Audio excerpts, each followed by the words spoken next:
আসসালামু আলাইকুম। আজকে আমাদের জন্য অত্যন্ত একটি খুশির খবর, সেটি হচ্ছে ভিএফএস গ্লোবাল আজকে রেকর্ড পরিমাণ পাসপোর্ট সাবমিট নিয়েছে।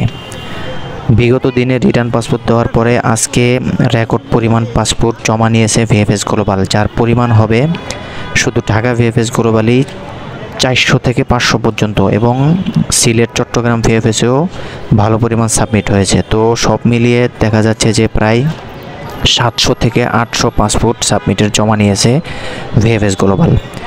তো আমরা দেখেছি যে রিটার্ন পাসপোর্ট দেওয়ার পরে এরকম সাবমিট করার জন্য আর ডাকে নাই, এই প্রথম এতগুলো মানুষ একসাথে ডেকেছে। তো এটা আমাদের জন্য অত্যন্তই খুশির খবর।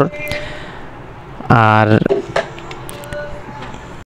ভিএফএস গ্লোবালে আজকে সরাসরি যারা গিয়েছিলেন এবং যারা জমা দিতে গিয়েছিলেন তাদেরই কিছু হোয়াটসঅ্যাপের কল রেকর্ড শোনাবো, যেগুলো আমাদের কাছে পাঠিয়েছেন। তো শুনুন তাদের ভয়েসগুলো। আসসালামু আলাইকুম ভাইরা। আজকে পাসপোর্ট সাবমিট করার জন্য মিনিমাম 200 লোক আছে। বুঝছেন? আজকে প্রচুর পরিমাণে সাবমিট করতে আসছে পাসপোর্ট। আমি আসছি একটা কাজে, তো দেখলাম যে অবস্থা। শামিম ভাই, আমি আর আপনি তো একই দিনে রিটার্ন পাসপোর্ট নিছিলাম। তো রিটার্ন পাসপোর্ট নিতে গিয়ে যে লোক দেখছিলেন তার ডাবল লোক আমার কাছে মনে হইতেছে। এখনো সিরিয়ালে দাঁড়ায় আছে, কিছু বুঝাতে পারছি তো। বাইরে প্রায় 150 থেকে 200 লোক আছে। আর সকাল থেকে পর্যন্ত কাজ হয়েছে, আবার কিছু লোক এখনো আসতে আছে। আমাদের সাথে অনেকে 2-4 জন এখনো আসে নাই, রাস্তায় আছে, হয়তো আর আধা ঘন্টা লাগবে। তো মাশাআল্লাহ এভাবে দিলে হয়তো বেশি দিন লাগবে না। আর আমার মনে হয় যে মন্ত্রী এসে গেছে, এটার প্রভাবটা পড়ছে। ভাই সিরিয়ালে মিনিমাম 200 আছে, 200 মানুষ আছে সিরিয়ালে।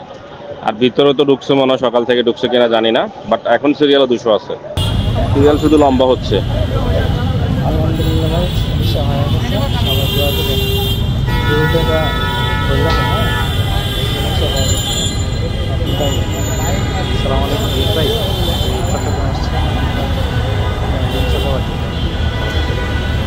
দেখতেছি আপনার অনেকে পাসপোর্ট সাবমিট তার মধ্যে একজনের সাথে এইগুলো হলো পাসপোর্ট সাবমিট করার জন্য, আর এইগুলো হলো